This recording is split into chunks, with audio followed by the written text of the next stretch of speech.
मला सांगा, नेहाला बघायला एक मुलगा आला होता बरोबर? हो. कसा वाटला तो तुम्हाला? उत्तम. चांगला शिकलेला, चांगला बिझनेस आहे त्याचा, इम्पोर्ट एक्सपोर्टचा. बंगला वगैरे म्हणत होता.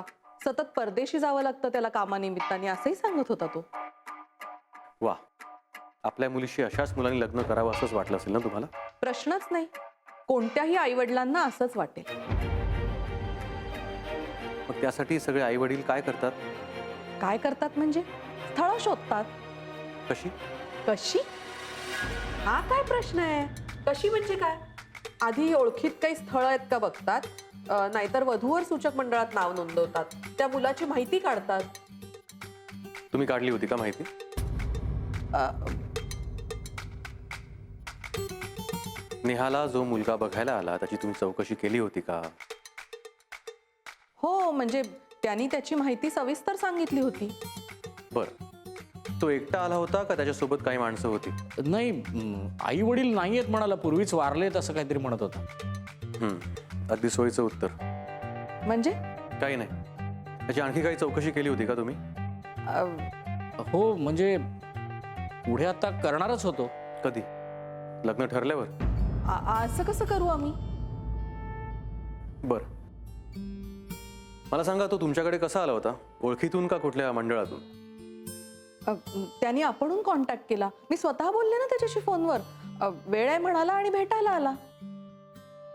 आणि तुम्ही मन मोकळेपणाने त्याच्याशी गप्पा मारल्या? हे बघ अजय, आल्या गेल्याशी चांगलं वागायची पद्धत आहे या घराची.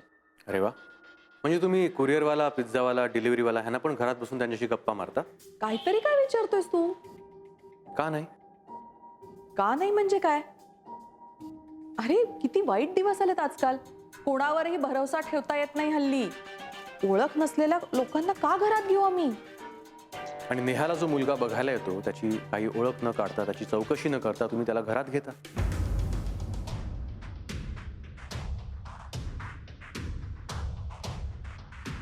आणि मला खात्री आहे की तुम्ही त्याच्याशी गप्पा मारल्या असणार, त्याला घर दाखवलं असणार, त्याच्याशी अनेक खाजगी गोष्टी शेअर केल्या असणार. असं कसं करता तुम्ही? अरे अरेंज मॅरेज मध्ये हे असंच असतं. सुरुवातीला अशी जुजबीच ओळख असते मुलाशी, मग नंतर हळूहळू ओळख वाढवायची असते. त्यात आम्ही मुलीकडचे लोक आहोत ना. म्हणून तुम्ही एका अनोळखी माणसाला तुमच्या घरात येऊन तुमच्या मुलीच्या भावनांशी खेळण्याची परवानगी दिली.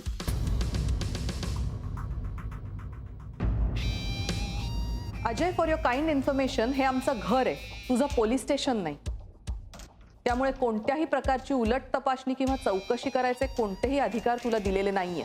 आय एम सॉरी काकू, पण मला हे करावं लागतंय. कारण जेव्हा सुशिक्षित माणसं असं करतात ना, तेव्हा मला राग येत नाही, दुःख होतं. आपण जेव्हा दुकानात वस्तू खरेदी करायला जातो तेव्हा 50 प्रश्न विचारतो, पण तुमच्या मुलीच्या लग्नाचा प्रश्न असताना तुम्ही साधी त्या मुलाची चौकशी पण नाही करत.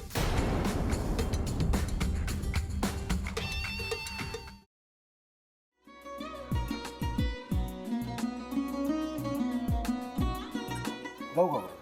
हो. असाच लावू ना?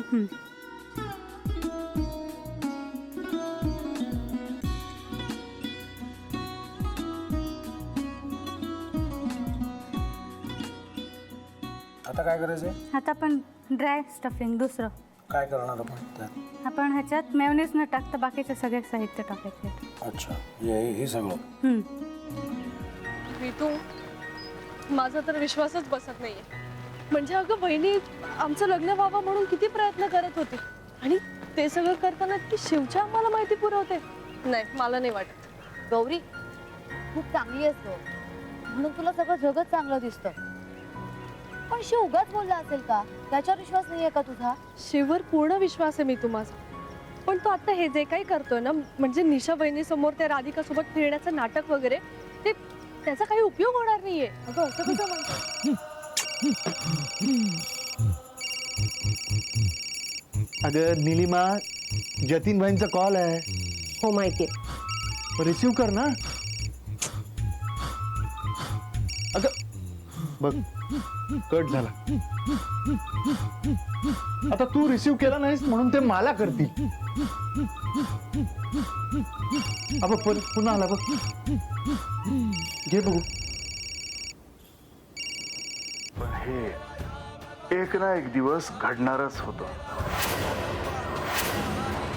आता मला कळलं तुम्ही 2 दिवस झाले काय सांगत होता ते. बनू हे संकेत असतात आणि हे ठरवून येत नसतात.